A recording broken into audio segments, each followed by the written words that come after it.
Hey guys, on this episode, just a quick one. I'm going to be showing you how to adjust the power steering belt on my Shogun Sport petrol. Right, the tools you're going to need for this job, incredibly easy. You're going to need a 14mm spanner and also a 14mm socket.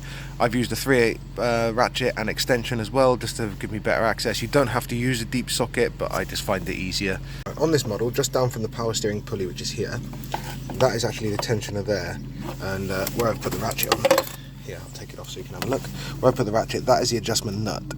But before you start adjusting that, what you have to do is just loosen off this 14mm nut here on the tensioner. You may need to use a bar or something like that, possibly. This one's come off surprisingly well.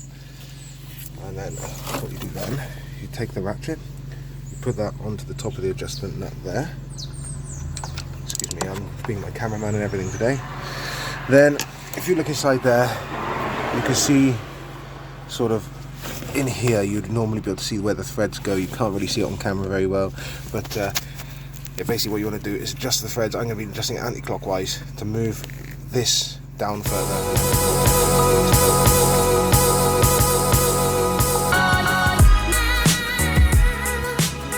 Always check, that's still a tiny bit loose, but don't want to make it too tight, because if you do, you can wear out the bearings on things like your tensioner, and your power steering pump possibly seize them, which could end up turning a fairly relatively easy job into quite a horrible fix one. But that is actually quite a bit tighter there.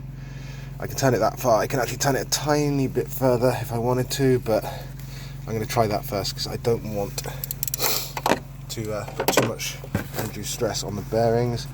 I just want it to stop squeaking, to be honest. So just tweak it up that last little bit. That's a lot nicer than it was. Once you finish, then of course it's basically the reverse. You've just got to tighten up these nuts then, and then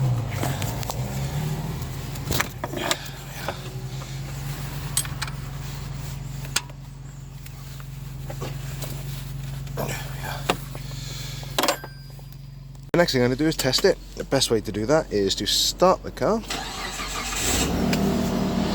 then move the steering lock to lock,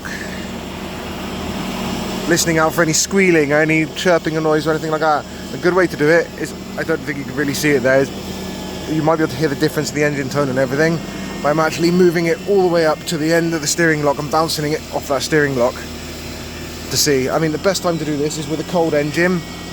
Cold day is a good time to do it as well. It's a good way to see what will happen, but that seems pretty good. As you can hear, there's no sort of chirping, no nothing.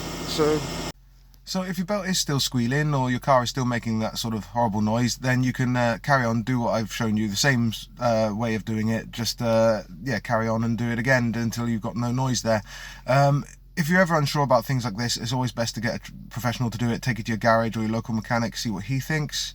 But yeah, it's just a nice, quick, easy video. I hope that helps a couple of you guys out. If you liked it and you'd like to see more, then just chuck a like and a subscribe on the channel to see any new and upcoming videos that we've got that will be coming out. Thanks a lot. Cheers, guys.